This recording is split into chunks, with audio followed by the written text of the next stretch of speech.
Is Fable the next Goodreads? Hey, it's Janelle, and today I'm here to tell you about the app Fable. So I have tried every reading app under the sun.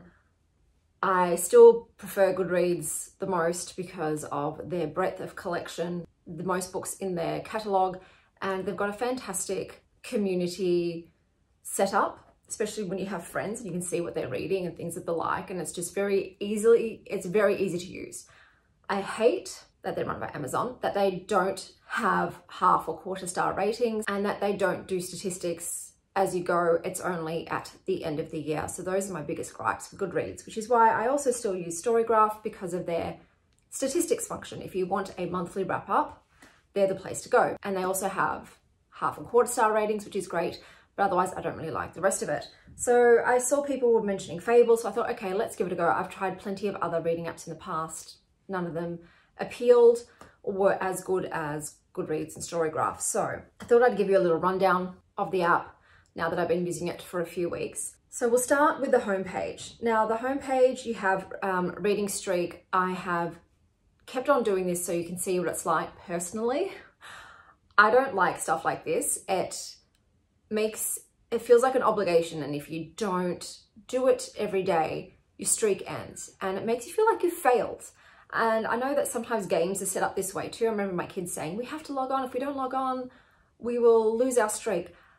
I hate that shit. So I am going to stop doing this because, yeah, like I said, I don't like it. But I guess people that like to tick off things every day or like have those trackers where they color in a spot, they might like this function. For me personally, I find it stressful. So it'll show you in the corner what you're currently reading. I've just put a book on there that I'll be reading in the future just so you can see what it's like. And then you have your feed. So I'm only friends with one person on this app. So therefore I don't really see a lot of my friends' books. So it'll just randomly show me posts, sometimes generally based on books I've already rated. The issue I have with this, guys, is it doesn't take into account what I rated that book. So for instance, If We Were Villains, which I rated 1 star, is shoved in my face every single fucking day. And I'm like, please stop showing me this goddamn book. I don't want to see any more posts about this book. So that is something I actually do not like because, like I said, they don't take into account how you felt about the book. So seeing that book every goddamn day is triggering. They show a lot of people do sort of, I guess, Instagram-like posts. I'm not on Insta or TikTok, so I don't really know. But yeah, they post photos, which I think is cute. Sometimes they will show people who have similar books to me, which I think is great. If you were perhaps wanting to find something new and you thought, oh, well, this person, we have similar reading tastes. What are they currently reading? That's a great way to find out. But I don't mind the homepage, like I said, besides the fact that they don't take into account if you hated a book.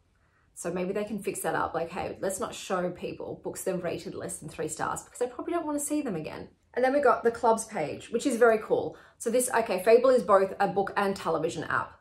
So that's also great. I don't care about the TV portion. I'm just here for the books.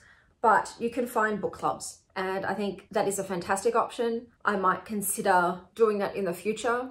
I don't know.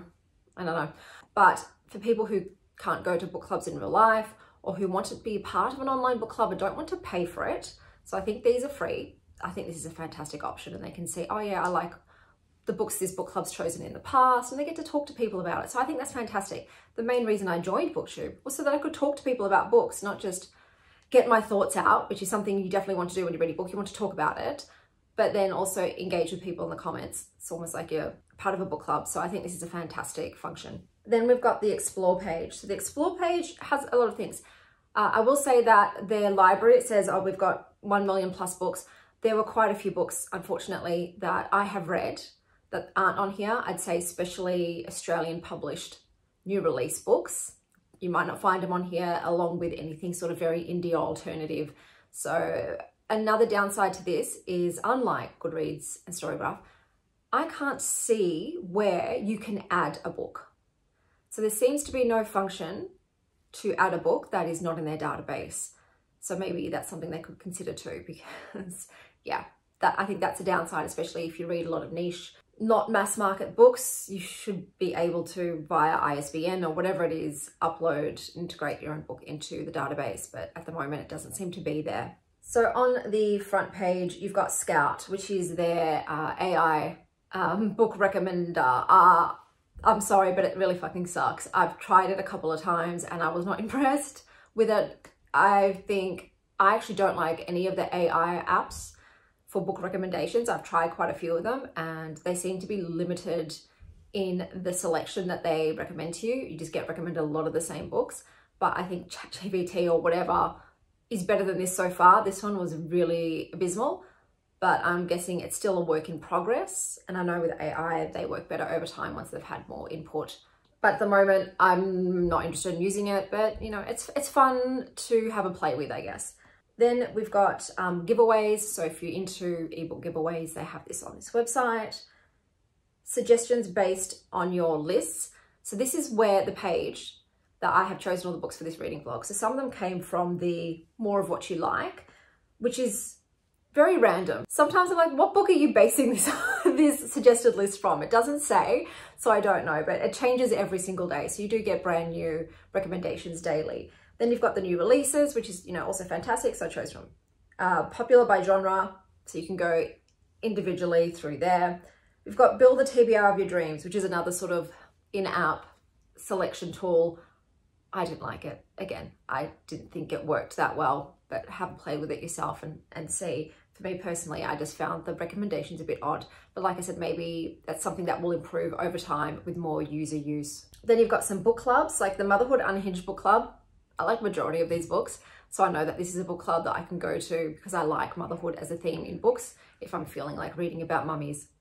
Books sparking the most discussion, so what's popular. This page is great. I will say that Goodreads could improve on their exploration pages and recommendations pages. I find them a bit shite, personally. I think this one is really well done and it's got a different mix of ways to find new books. So we've got here queer memoirs. I don't know if this is the same for everyone, obviously, what shows up, or if this is just based on my books. I would assume it's the same for everyone because I didn't really read any Booker Prize 2024 shortlisted books. So I'm assuming it's the same. Recently reviewed, sort of show you who's reviewed things. Trending on TikTok, which I don't care about. Featured lists, modern fables, which is really cool. Leadership library, marginalized voices. So I love too that they do tend to look at some niche outsider genres and books. Cottagecore reads, free classics, rainy day reads, Korean lit, from book to screen, so screen adaptations if that's your jam, because like I said, this also has a TV component, movie component, so I think that feeds into each other well. Indian voices, President Obama's list, cozy fantasy, Dragon Court, Japanese literature. As you can see, indie favorites. It's got a decent array. So I've gone through these and picked 5 books that I want to read for this vlog, but I think the explore page is fantastic. And then we've got the library. So this is your personal page. I haven't really set this up, like I don't care. I've just got want to read finished, currently reading DNF, which I think is great to have because yeah, sometimes I DNF books. And then I've got NetGalley and My Precious as my list. So then you've got watch lists that you can create and your own ebooks, but I don't use any of those options. And then on the profile page, you've obviously got my name, you've got my socials there, my reading goal, my reading wrap. I didn't do one this month. And then you've got the stats. So they change this frequently. So today I'm a dark enchanter. Your preference for tales steeped in darkness with a sprinkle of magic and history suggests you'd find a way to charm the shadows into serving your tea. So I love that. I think that's super fucking fun. I've loved seeing like all the different types of reader types that I am. It puts your best streak on there, puts the books for your goal and your average rating. So it does it in a great little infographic format, little piece there.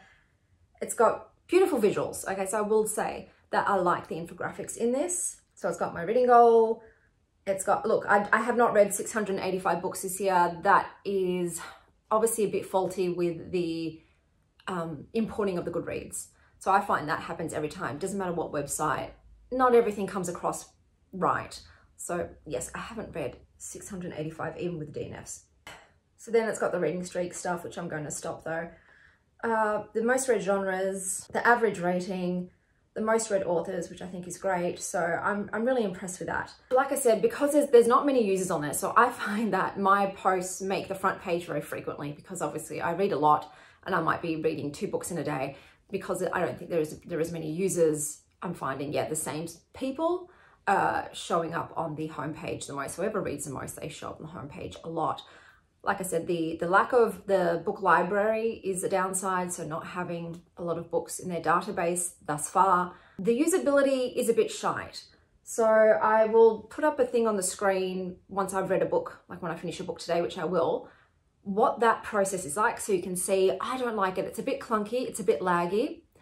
I don't find it very user-friendly, and I just don't like the process of how you add books that you've read. I do like Goodreads. It's very simple, easy, and quick. This one has multiple steps, and like I said, it feels a bit ick to me. Maybe some people really like this way of adding books. I don't particularly enjoy it. With the books too, you cannot change the cover. So as you know, on Goodreads and Storygraph, they show all of the editions. So they'll show not only the formats, like whether it's paperback, hardback, ebook, audiobook, but they show all the different covers too that come with those. This doesn't. It's just one cover. Like I said, unless I'm missing something, but then if I am, it's because it's not very user-friendly, and it's the interface is not that intuitive. But I couldn't see a way of changing the cover. There was just one option, that was it. So the adding of books I didn't enjoy, but when you go into a book's profile, I think it's great. So you've got the picture up the top. You can read the sample, like they also offer in Goodreads a little preview of some books. They show you to how much, I guess, the average price is. I'm assuming this is in American dollars because books are not $12 in Australia. Most books in Australia start at $20 and go up from there. But then you've got about, so you've got a very brief synopsis, because you can add signifiers or tags to books like you can in Storygraph. They will show up here, whatever users have added the most, which I think is good. It's got the length from the publisher, when it was released, and then you can go across. You can just click, I want to see reviews, I want to see posts people have made about it, or what books are similar and what book clubs are currently reading this. So I think that's fantastic. This app has a lot of promise. So I am quietly excited for it. I think it might actually finally be an app to rival Goodreads. Thus far, I have not found one. Storygraph kind of started going there, but just was lacking a lot of, like I said, community aspect, and I wasn't really loving it. Besides their statistics, that's what that's their powerhouse. That's what they're the powerhouse of, is the generating the statistics immediately for reading as you go. But this is kind of getting there. I haven't done the monthly wrap up because how I've been doing the videos thus far is in advance. So what you're seeing is about 3 weeks delayed compared to real life. And I'm trying to change that. So I'm trying to get to that. Maybe I'm only a week ahead. So I'm trying to catch up to real life so that when I'm actually adding books, those books, the books that I actually read in that month. Whereas because a lot of these books that I'd added in October were actually slotted here as November reads. So that's why I didn't do a monthly wrap up, because it wasn't correlating to what I read in November. But eventually it'll be in real time. So I am interested to have a play around with their wrap up for the month. I think you can't add all the books you've read. It only shows, I can't remember how many you can add, maybe 12 to your little infographic for this is what I read this month. But like I said, this has a lot of promise. All it needs to change is adding more books to the database, allowing users to add books that are not in the database, maybe having the option for more editions, so not just sticking with one edition and one cover when people are reading, so allowing them the option, I'm actually reading this version of this book. Maybe having some sort of quicker way to add a book to your read list, where you can just rate, review and whatever on the one page. You don't have to keep going next, like just to have it in a singular format. I think I would really appreciate that. And the removal of the homepage function where they're constantly showing you books that you have not liked. That would be great. Obviously their explore page, they probably will fix up their AI book recommender and their TBR generator and their mood reading quiz. Was that on here? Did I mention that? Because there was a mood reading quiz that you could do. Oh, it's been removed. I don't know if that's coming back, but yes, there was a mood reading quiz. So you could do a little quiz, and it's trying to suss out, once again, what you're in the mood for and recommending you books based on that. I did all of them, the TBR, the mood quiz, and the AI, and I just found the books that are recommended to be a bit shite, personally. But like I said, that can improve with time. So I am going to continue on with Fable. Like I said, I really feel like this could be a contender. We're going to see today how their recommendations rate. Like, obviously not all of these were based on the specifically for you, because they only do, let me see, how many do they actually do? I'll count how many's on the, you might like this, 7, 8, 9, 10. So it's only 10 per day. So yeah, because I wanted to do it for this vlog, I just sourced them from all of the different areas, but it doesn't matter. It's about how many books am I stumbling across thanks to this app. Majority of the books I read, for those who are interested, are just based on whatever comes into my library. So that's why a lot of what I read now tends to be new releases, because that's what comes to my attention, or I could just see it on the library shelf. So the library is the main source of my book recommendations and what I find and what I decide to give a look-see. There's also bookstores. When I go in there, I'll take a video and I'll note down any books that caught my eye that I may not have seen already at my library, but probably are. If they're in bookstores, generally they are. In mainstream bookstores, generally they are in my library. But really, once again, I'm a massive library advocate. I know I'm a former librarian, so I am biased, but seriously, the amount of money that you can save, reading doesn't have to be a hobby that you pay money for at all. I don't know if all libraries are free in all countries. Maybe that's not a thing. If it isn't, I'm very sorry for my ignorance, but it's definitely free here. And like I said, you get access to physical books, ebooks, and audio. I know some people said that they don't have a local library branch close by. Most of them, you go once, show your ID to set up your membership, and then you can just borrow online and you never have to set foot in the library again. So love them. Besides those two, Goodreads is the main way. Also, I find books. They show books a lot. You've got the exploration page. So every now and again, I have a browse through everything and see any books that catch my eye. So now I've got another source for that. I'm trying to see which one do I end up getting more book recommendations from. And besides that, it's booktubers and viewers' comments, which probably is the least way. That is the smallest amount of books that I end up adding to my library. Because I do find, even though I follow a lot of booktubers, they end up mostly talking about a lot of the same books because it's whatever is currently out and whatever is super popular, I guess, on other social media too, like BookTok and Instagram, which I don't go on. I'm guessing a lot of people probably find recommendations from those, but I'm just not. I don't like social media. Like, besides YouTube, I have Reddit, and both YouTube and Reddit, I mostly mine for information rather than entertainment. I'm looking for knowledge because I like to read or sling tarot or crochet. Those are my main hobbies. But yeah, I thought we'd give this a go because I've tried all of the other reading apps too before. Which one gave me the best recommendations? Out of all the ones I've tried previously, Goodreads did end up coming out on top, but I'm going to see if this serves up better books to my personal taste. Obviously, I've only been on this app for a couple of weeks, so maybe that also plays a part in how accurate it is at suggesting books I might enjoy. But yeah, so far, I would recommend giving Fable a look. I'm not sponsored, none of that shit. But as a massive book reader who needs somewhere to catalogue and organise all the books I've read, otherwise I would end up unknowingly picking up books I've already read. This is a valuable resource for me and it's free. So like I said, has heaps of potential.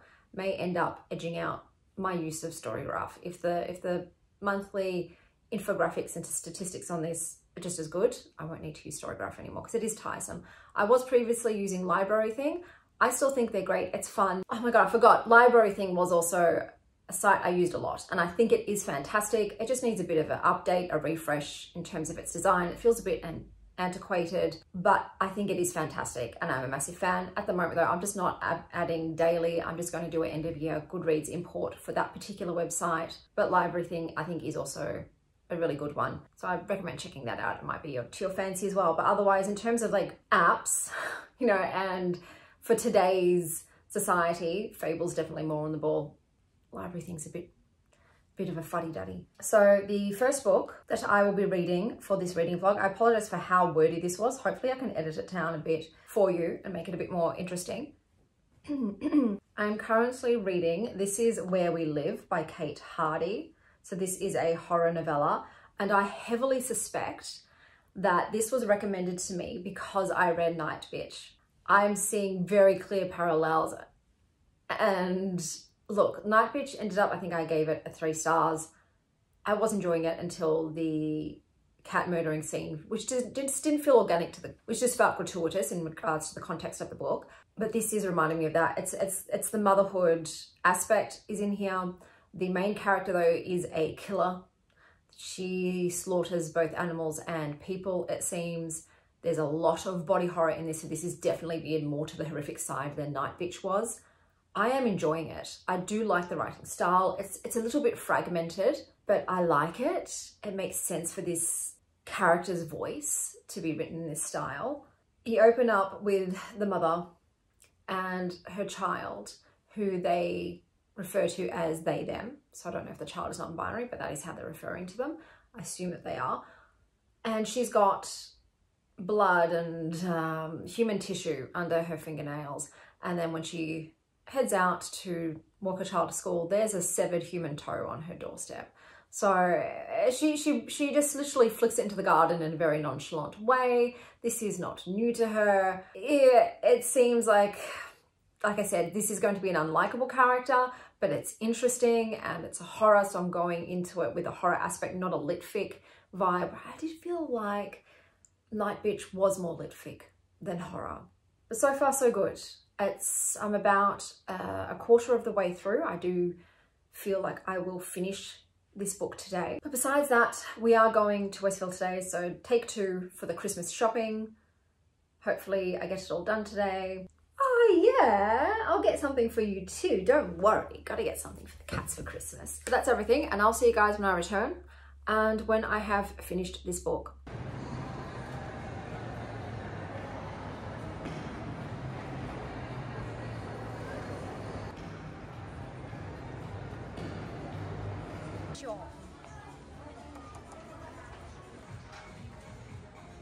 Look at Steve. I do remember that. I love the Grinch. Why? Because he makes me happy. Okay, so I got myself this gingerbread mug as my Christmas mug. Hey guys, so I have finished This Is Where We Live by Kate Hardy. I would say this is a better version of Night Bitch in that it is a raw look at motherhood in a sort of almost animalistic sense. The main character does say that they like to bite chunks of flesh from their body. Sometimes they do it to their child, just like their mother had done to herself and them before. But I don't know if that's actually literal or if it's just to symbolize how as a mother you can tend to tear yourself apart and sometimes rip into your children the same way that has been done throughout the generations by your mother and their mother before. So I'm not sure if it's actually literal, but still it's on-page body horror. So there is a lot of body horror in this particular one. She does talk about killing people and animals, but once again, there's an ambiguity here. I'm not sure if she actually is a legitimate murderer or if she just feels like this is what she's doing. It's vague, and I'm fine with it. I'm fine with not knowing what actually happened. Is this real or is it just symbolic for motherhood, so to speak? There is also a lot of trans stuff in here, which I was surprised didn't know, but I think that they incorporated it well and it felt organic to the story. There was this one part of the book where I guess you would call it a feminist monologue, and I thought it was so well done. I will not read you the whole thing because it goes on for pages and pages, but I'll just give you a little bit. So my dad's mum must come, and her sister must come, and any person who has felt their body ripped in two and has then been hated for it, they must come. And any person who feels the need to tear at skin and scream into the face of a label, they must come. And any person who has been called mad when what they really were was angry, come. And any person who has been told they are weak when what they really are is exhausted, they must come. They all must come. I want them all to come. And I will hold their hands along with my own mum's hand and hers and hers and theirs and theirs. And together we will bite and tear and rip until we are sure. And together we will groan and wail and howl until we feel free. Until we are ready to begin again. Until our voices turn to thunder. Until there is a new story. So I love the writing style in this. This was pretty much all about the writing style. The story was cool too, but like I said, it is there is uncertainty as to what is actually happening and what, like I said, is symbolic, is a metaphor, is an analogy. And it's not really about the plot. It's more just about the exploration of motherhood. And I feel like there is also mental illness in here as well, like the thing that is passed down from the mother to mother and the biting of oneself. I feel like it might be due to depression or, like I said, mental illness. So, but I really enjoyed it. I've given it a 4 stars. I thought it was a great read, and it's what I was expecting from Night Bitch but didn't get. but it does have a very unique sort of writing style, and the main character's voice might not appeal to everybody. So far, off to a great start, 4-star rate. It's a 4.25, but I rounded it down, but still enjoyed it thoroughly. So the next book is The Vegetarian by Han Kang, translated by Deborah Smith. So I believe Han Kang won this year's Nobel Prize for Literature, so I'm glad that that was on there. I do want to test their stuff out, see if I like their writing. So this is also a feminist horror book, I think, with mental health issues as well. I have heard people mention this before, and I think some people liked it, some people really did not. Maybe perhaps it's also, once again, recommended because of Night Beach, I don't know, but it does feel thus far a little bit similar maybe to what I've just read. But that's what I'll be reading next. We'll see if I can get it done today. I haven't been reading much lately, so my reading has slowed down a bit. I don't know, I wanted to take a bit of a break from it. So that book, normally I probably would have read that in like a few hours and been done, but it took me 3 days because I just kept putting it down and doing other things. This is a busy month for me besides being my birthday month. I've just had things on every day, not just like events and things, but meetings and appointments and all that fun adult stuff. So I'm going to read that because I'm heading out to see Mr. Too Sweet, catching up with him. I'm going to his side of town, so I live in the east, he lives in the west, so I'm going all the way over there. I'm going to get an Uber because my car's a bit dodgy and I don't want to do the like 50-minute to 1 hour drive, you know? Don't trust it, because today it's also going to be 35, which is, I guess, 95 Fahrenheit, and there may be storms. So normally I wouldn't go out on a weather day like this, but we have tried to catch up, I think, over the last 2 months, and either he's had to reschedule or I've had to reschedule. So I'm like, let's just do it. Let's just get it done because I don't want to have to reschedule once again. So I'll be able to read in the Uber on the way there and back, which is good. And I will touch base with you guys when I return later today. My gorgeous, gorgeous wildflowers. It's some kind of raspberry matcha, I believe. Do you want another green thing? No, bro. Okay, so lunch was great. Had a great time catching up, and I read half of the book. I'm not enjoying it. So the book starts off with a woman and her husband, and she has a dream and decides she's not eating meat ever again, so she's going full vegan. And she starts losing an awful amount of weight. She becomes quite emaciated. So her husband, who's horrible, awful, and her family try to force her to eat, and she ends up trying to kill herself. It's a whole thing. And then the issue is the first part of the book is in the husband's POV. And he's a disgusting human being. He literally rapes his wife on page. And then we've gone into the second POV now, which is her brother-in-law. So in his POV, and he also, like sexually uses his wife. But both of these men are so pervy and it's so male gazy, and I'm hating it. I don't, why are we in their POVs? I don't know. I also don't understand why the woman has gone vegetarian. She just says it's a dream she had, and we're told what the dream is, but I don't understand what it is that's made her so steadfast and devout about not consuming any animal products. And she seems to also be having some kind of psychotic break or mental illness. Like, her behavior is bizarre. It's not reasonable and logical. So like, the writing is very simple. It's translated. So once again, I'm not sure if it's a translation thing, but like I said, the first two POVs are in these men's minds, and it's yuck. And I don't like it. I'm really not enjoying it. Obviously, I'm reading it in full.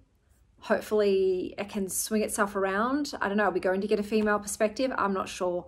But yeah, so far it's just, I don't get the point.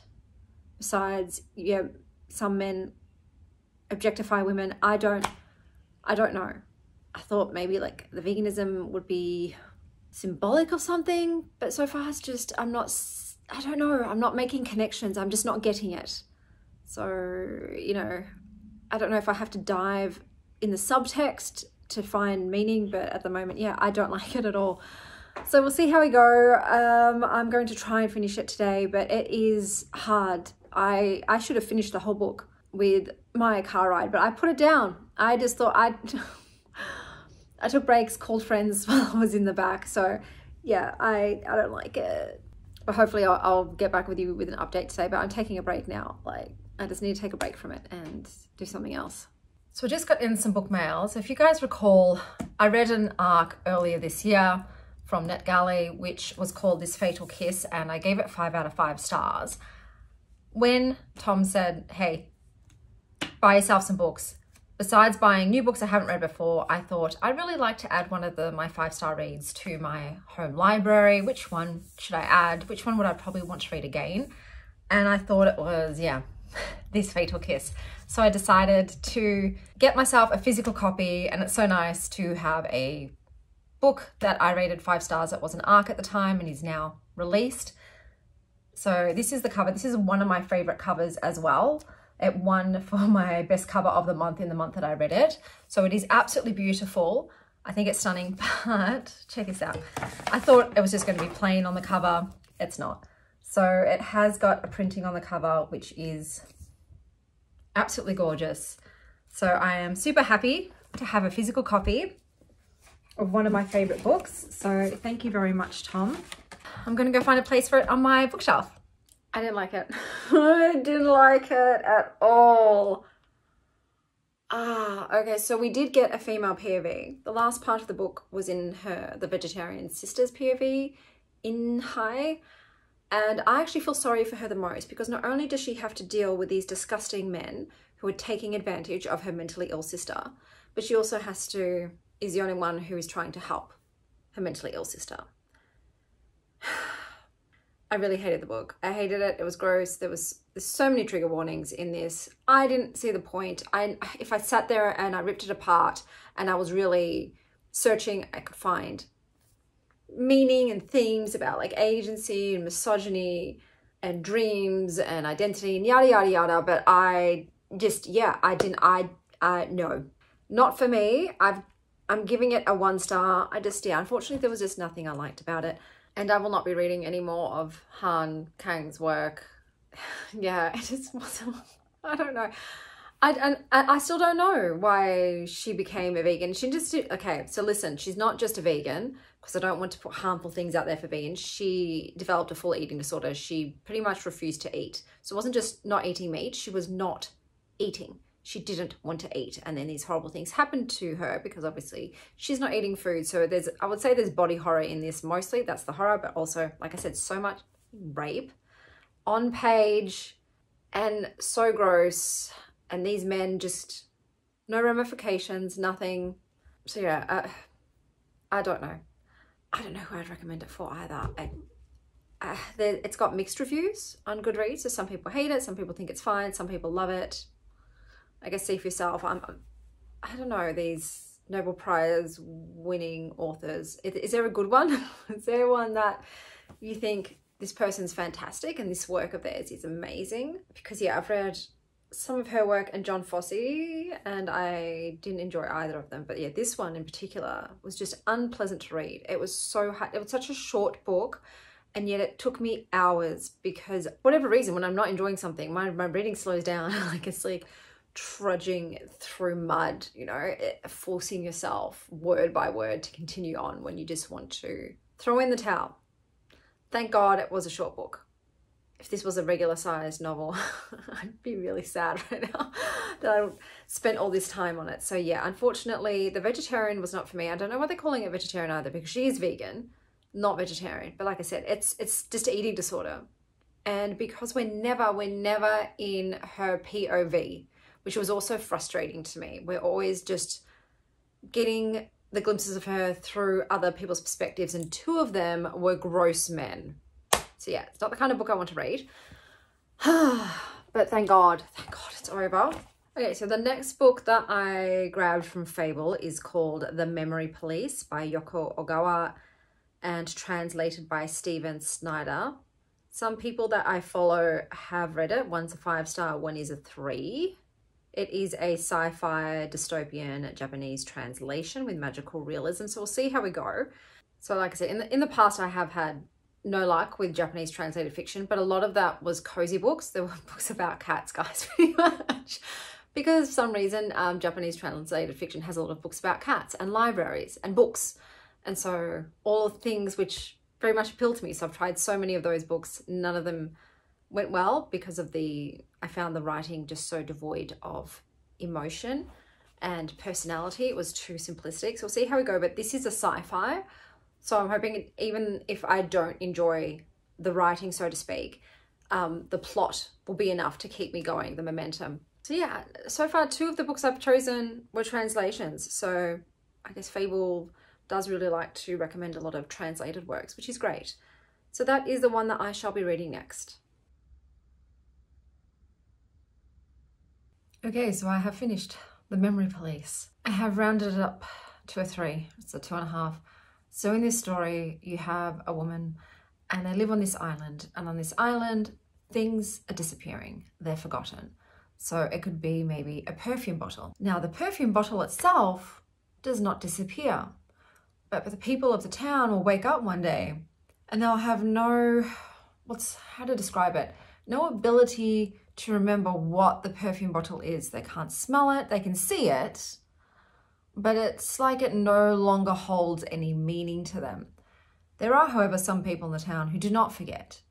But what happens is when the majority of the town wakes up and something is forgotten, they go and grab those forgotten things and they destroy them. So when perfume was forgotten, they all poured their perfume bottles into the ocean. When books were forgotten, they all go and burn all the books. And whilst this is happening, there is a memory police, and it's the job of these police to go and destroy, once again, whatever the forgotten item is, but also to try and weed out the people that remember. And it's basically alluded to that they take them and kill them. So there is an Orwellian aspect to this. It reminded me to a lot of V for Vendetta, but nothing is explained. Nothing is explained. I don't know who is behind the memory police. I don't know if the memory police are immune to this forgetting thing. I don't know why any of this is happening, why it's so bad for people to remember these things that have been forgotten, what the point of it all is, if this is happening elsewhere in the world or only this island where people cannot leave because ferry, so the ferry that goes to the island, was forgotten. So if you were someone too whose job used to revolve around these forgotten things, you can no longer do that job. So if you're a mechanic on a ferry, you have to become a prison guard or, you know, a store clerk. You just have to change your job immediately. I didn't really like it. I didn't see the point of it. There is a yuck romance that's introduced as well, as if it's not problematic. And yeah, it's the lack of information. It's the lack of reason why. So if you're someone who doesn't need a reason, you can just go with the flow, even when things start disappearing that makes no sense. Like it's like, but how are you continuing to exist when these things disappeared? I don't understand, because like I said, physically, the people that remember, they can still see these objects. Like the main character's mother, for instance, was one of those people who remembered, and she was taken by, you know, the police, and she squirreled away little items, trinkets of forgotten things, and the daughter finds them many years later. They're still there, they're still tangible, they still physically exist. It's just that she's forgotten what it is. So I don't understand. Like, I can see how this is a novel about like police state bad. Like, yes, obviously, but I don't know what the other meaning is. I don't know if these forgotten the thing of forgetting is supposed to symbolize something else important. I don't know. The writing style was also very simple. I'm attributing it to the translation thing, you know, the Asian translation thing that I seem to just find very basic. I just find the language is so basic and it's non-emotive and it feels cold. So the main characters are this girl, her editor who was editing her novels, she was an author, and her elderly neighbor. Now, in this book too, they do something I dislike, which is she's an author and she's writing a book. So they put excerpts from her book in the book, and that's never, that has never been something I've enjoyed thus far. I just don't care about the fictional story within the fictional story. Besides, I think perhaps Shadows of the Wind. It was a 2.5 read, but I did decide to round it up because it's not awful. It's just so elusive, so vague. It's a ghost, which all these people are becoming. They're becoming ghosts, because if you don't have your memories, what have you got left? It's like what happens with people who have dementia and Alzheimer's. You lose the person that you are. Memories are very important. It's important to remember things. And yeah, like I said, I didn't understand the point of it, what was going on. So that one was a bit of a bust. But it's okay, on to the next one. So the next one is not an Asian translation. It is a middle grade children's fantasy, which I would not have guessed based on the cover. So it's called Some Kind of Happiness, I think. I haven't got it in front of me. And there's something about an Everwood and a little girl whose parents are on the brink of divorce, and she's going to meet really her grandparents for the first time and her extended family, and I think they live by the Everwood. So I've just started reading it. It's fine so far. Hopefully it'll be like a very easy read. It's middle grade, so I'm actually looking forward to something that's a bit simple and doesn't require a lot of brain power, and I'm feeling like a little bit of magic. Maybe there's going to be some witches or fae or some sort of creatures in this, but we'll see. After that, there'll be one book left. My voice went real weird for a second there.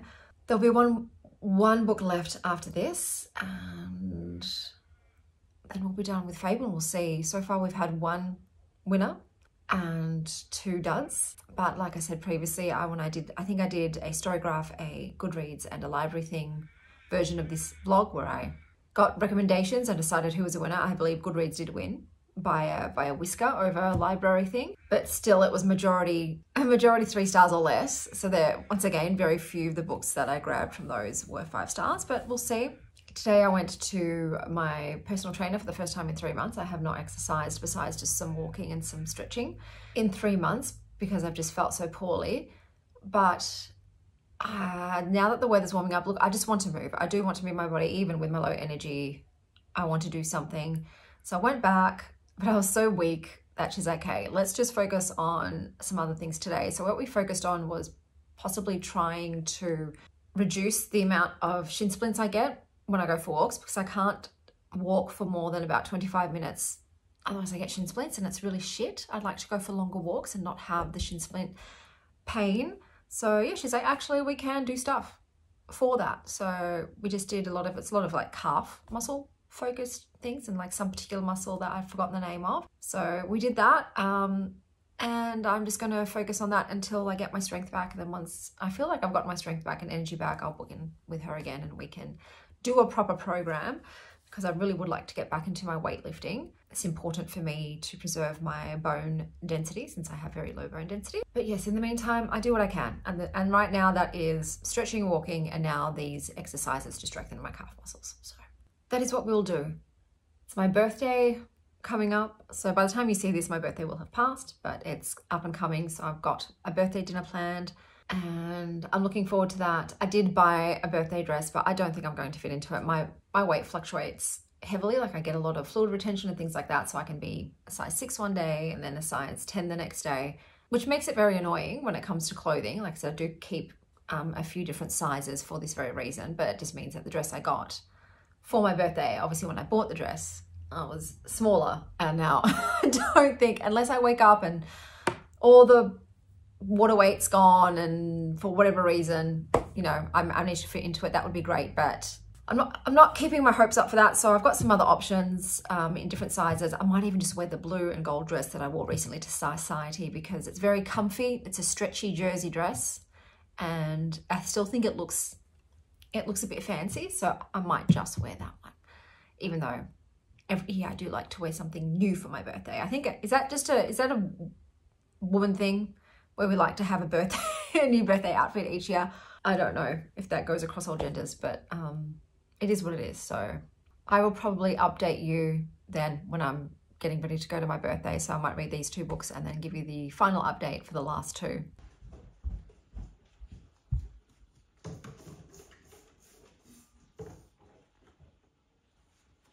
Okay guys, I am back. As you can see, I've had my hair done and I don't love it, but I am just rolling with the Lord Farquaad vibes. It is what it is. And just like Ace of Base say, ain't nothing going to break my stride, because I'm going out for my birthday today, but I'll talk about that in the next vlog. So let me tell you about the last 2 books that I read for this one, which was the Fable recommends. So I was reading Some Kind of Happiness by Claire Legrand. This said it's a fantasy. It's not a fantasy at all. I don't know why it's been classified that way. Basically, you have a young girl who suffers with depression and anxiety, and her parents are getting divorced, so they've been so wrapped up in their shit that they really have just neglected her, and she's just been a witness to the tension and the fracturing happening within her family. And then her parents decide one day, without any input from her, that they're sending her off to stay at her grandma's house, this grandma who has been completely MIA because their father cut off contact with his mother. She's being dumped there. They're like, go and get to know your cousins and we'll come back at the end of the summer because we need to work some things out. So she's just been thrown in the deep end. And basically what she does is, I think she's neurodivergent coded. To cope with things, she creates this very lush inner world, a fantasy world, so to speak, where she has a notebook and she will create stories that she writes so that she can process what's happened in her real world, what's happened in the external world. She processes all of her feelings and what's going on through these fictional characters. She also keeps lists in this book of words. She's a fan of words and collects them. And so this book of hers, this journal, is almost like a safety blanket too. So she gets sent to her grandmother's house. So I've given this book 2 stars. I'm going to start by telling you what I liked about it, but there was actually a lot that I really disliked, and I'm trying not to rant. I'm trying not to get angry about it. I'm trying to keep my peace. Serenity now!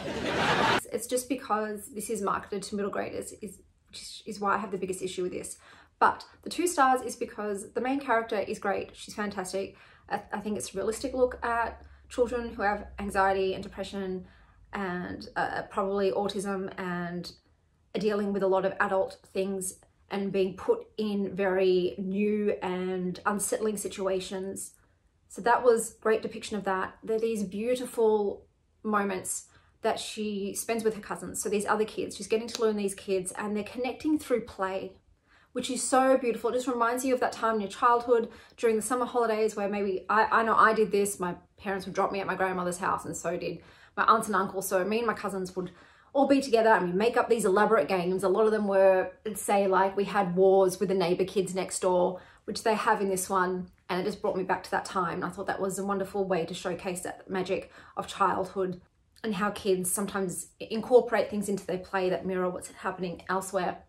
Now, the issue that I have with this book is her family, so not the cousins, the adults in this family are toxic AF. This grandmother is a massive dictator.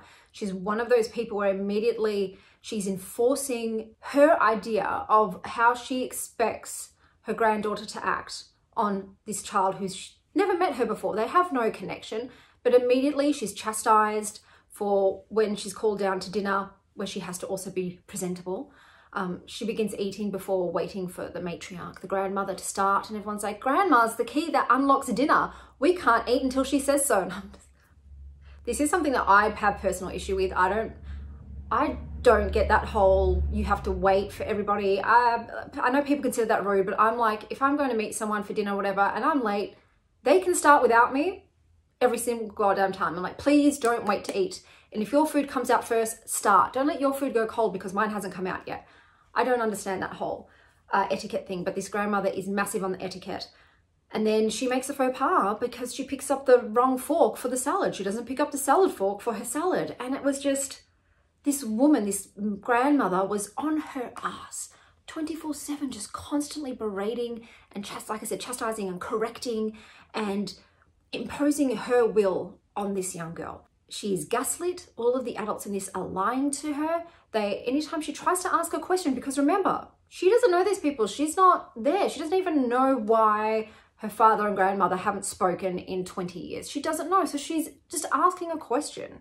And whenever she's shut down by this grandmother and grandpa and whatever, and just told basically just shut up, be quiet and accept and stop asking questions, which just, like I said, it's just, the grandma was the worst, the absolute worst one out of all of this, because then too, she discovers some secret and the grandma's like, you better not tell anybody. And I'm like, whoa. And then you've got the grandfather. At first you think, oh, maybe he's the better one because he's not as strict and he cracks jokes. But then what happens is like, so the main character, I've forgotten her name, this little girl family goes exploring, you know, these grandparents live on this massive estate with these woods. And she does what kids do. She goes exploring and she goes, you know, to the edge of the property and turns out that there's a neighbouring and an abutting property to theirs. And there's boys her age. And she goes and talks to them because she's a friendly person. And the boys are talking and they start playing. And when she comes back in, she's like, said, oh, you know, I met so-and-so, and the grandma and the grandfather go ape shit. And like, you were never, ever to go past this point on our property, and you were never, ever to speak to the boys next door. Like, they go nuts. And she's just like, why? Of course, she's not told why. She's just told to shut up. So she ends up, like, good for her, going against that. She's like, there was nothing wrong with those people. And what else am I meant to do? So she meets up with the boys again, and they're playing this elaborate game, and she's forming a connection, and her cousins join in, and they're all having this just wonderful time being kids. And the grandfather comes and he sees them playing with the boys, and he comes up to her and he goes to hit her across the face, okay? And one of these boys jumps in front of her and he's like, don't you touch her. But then the grandpa still goes nuts and starts ripping stuff down. He's like, get in the house. And it made me ill because even though in Finley's mind, she's like, he wasn't going to hit me, right? He wouldn't hit me, right? Even though she's seeing what these grandparents are doing and knowing, there's part of her that knows it's wrong, okay? The way that she's being treated and then it's abusive. But in the end of the book, you're given the message that family's family. You know, family's family, guys, they're not perfect, but you got to love your family, and your family loves you, and you know, they're just doing what they think is best for you. And I'm just like, no, because it turns out this family's also holding very fucking dark secrets, and they're not good people. They're really not good people. And just because they're related to you by blood does not mean that you need to have them in your life and to have them controlling you. So I had a massive issue because, like I said, this is aimed towards middle graders, and I don't want middle graders to read this and think, oh, it's okay if my grandparents lock me in my room and tell me what to wear and tell me what to eat and when I can eat and who I can talk to and not give me any reasons for any of these rules. No. So yeah, I probably did rave. I'm sorry. I was trying to like stay calm, but I know sometimes I get a bit passionate and worked up about things, but it just made me angry. It was hard to read about. And as someone who has estranged herself from some family members, I don't want kids getting the message that they just need to put up and shut up when it comes to people like this, because blood is blood. And like I said, with the fantasy thing, very misgenred completely. The only fantastical element is the little stories that she makes up about these kings and queens of the forest. There's no magic in this book. It's not a fantasy book. And then the last book I picked up was Futuristic Violence and Fancy Suits by David Wong and Jason Pargan. So this kind of reminded me of the book Starter Villain and a bit of the movie Jackpot. You have a woman whose estranged billionaire, super powerful father has just died, and she has been named the sole beneficiary of his will. And now she has a ton of assassins and bounty hunters after her because they want what's in her daddy's vault, and she's the key to that vault. And so the book opens up with her and her cat, who she calls Stinky Cat. Like, so rude. I'm sure you smell to your cat. And she is being hunted by this assassin whose MO is to actually eat his victims. So he likes to eat them piece by piece because he's got this jaw that can bite through steel and bone. So there's like this genetic mutation or superpower thing going on. And he's found her. And in this world, everything's broadcast. So it's a very futuristic set book where there's just tech abounds. Everyone's constantly live streaming on this tech called Blink, and you can log into anybody's Blink and see what's going on. So he broadcasts him killing his victims. And so he's on to her. And so she gets a call while she's driving from a mysterious man that says, hey, we work for your father. You've currently got a murderer on your tail. You need to do what we tell you so you'll survive. So they end up getting her out of the situation. And this is the part that lost me with this book mostly. Zoe, the main character, is a dumb fucking bitch. She makes really stupid choices. For instance, they say to her, we're sending a car to your house. We're going to transport you to a safe location where we can explain everything to you. And she's like, no, don't worry about it. I'll just catch the train. And they're like, ma'am, I don't think you understand the severity. Like, she's literally just survived from being killed of the situation. We really need to transport you safely. She's like, I'll be fine on the public transport system. Once again, remember, this world, everyone's broadcasting everything.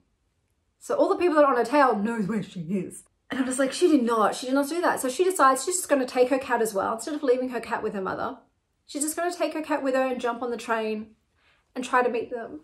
As you can imagine, shit doesn't go well for Zoe, and she just keeps making stupid choice after motherfucking stupid choice. And I just wanted to, I actually wanted her to die. I'm like, she actually deserves to die. She cannot be this ignorant. Like, after everything's made known to her and they tell her what the situation is, she continues to just not really make choices that are congruent with her well-being and safety. She's very egotistic and stubborn and hot-headed and doesn't like being told what to do.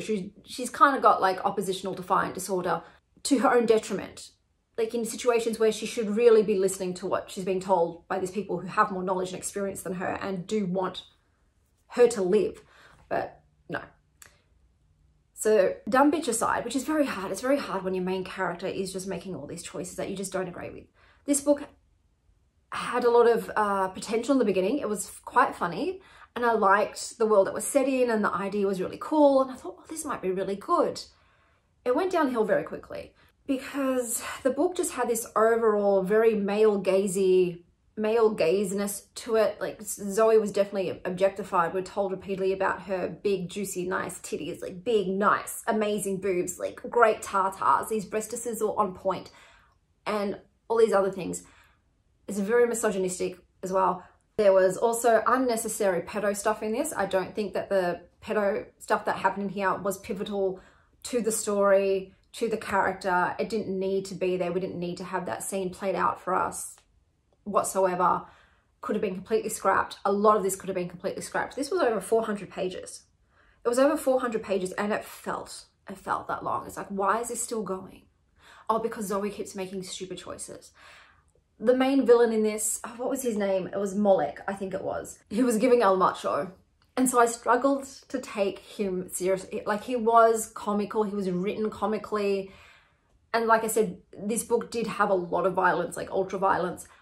But because it was also going for laughs, it just came off a bit silly. And I know Starter Villain had that same kind of comical vibe where you've got someone who's just all of a sudden inherited their evil uncle's corporation and they're immediately a villain, and she's in literally the same situation. That one did it well. This one did not bring it home.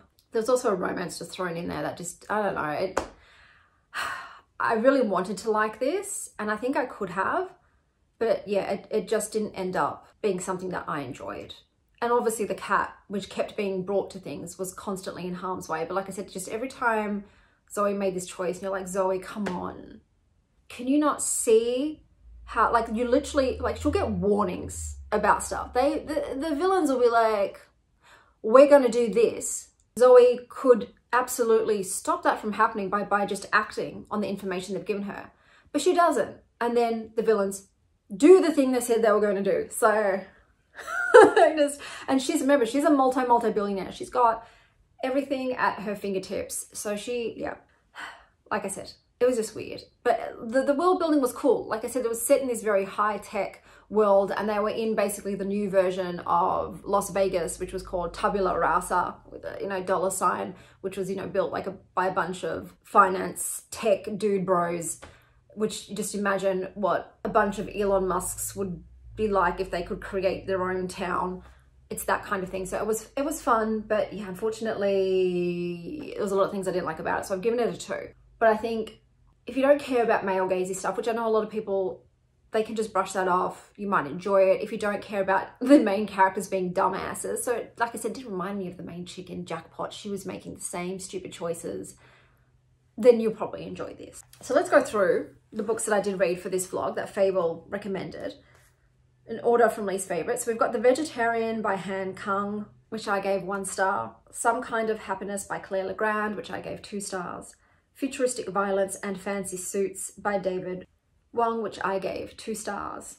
The Memory Police by Yoko Ogawa, which I gave 2.5 stars. And my favorite read, and the only book that I actually really enjoyed, This Is Where We Live by Kate Hardy. So how does it compare? It's pretty much the same, probably just under Goodreads. I think in the Goodreads vlog I did, there were at least 2 books that I rated over 4 stars.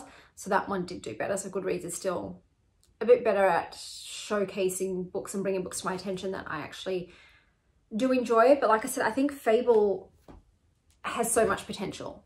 So much potential. And I obviously think the longer that you use it, the better the algorithm is and figuring out what you do enjoy. So it is definitely the first app that I've come across that I feel could give Goodreads a run for its money if Goodreads doesn't change some stuff. There are still a few things on Fable, and I've noticed other people make the same comment about the lack of cover editions and inability to add books that I've mentioned. I think those are the main two, but I will continue to use it, and I'm interested to see what this month's wrap up is like, because I couldn't do the wrap up feature for this month with Fable. I'll be doing that next month, so I want to see what that's like. But that was everything for this reading vlog. Let me know down below which app or website you use for your book tracking, and until next time, stay well, Star Child.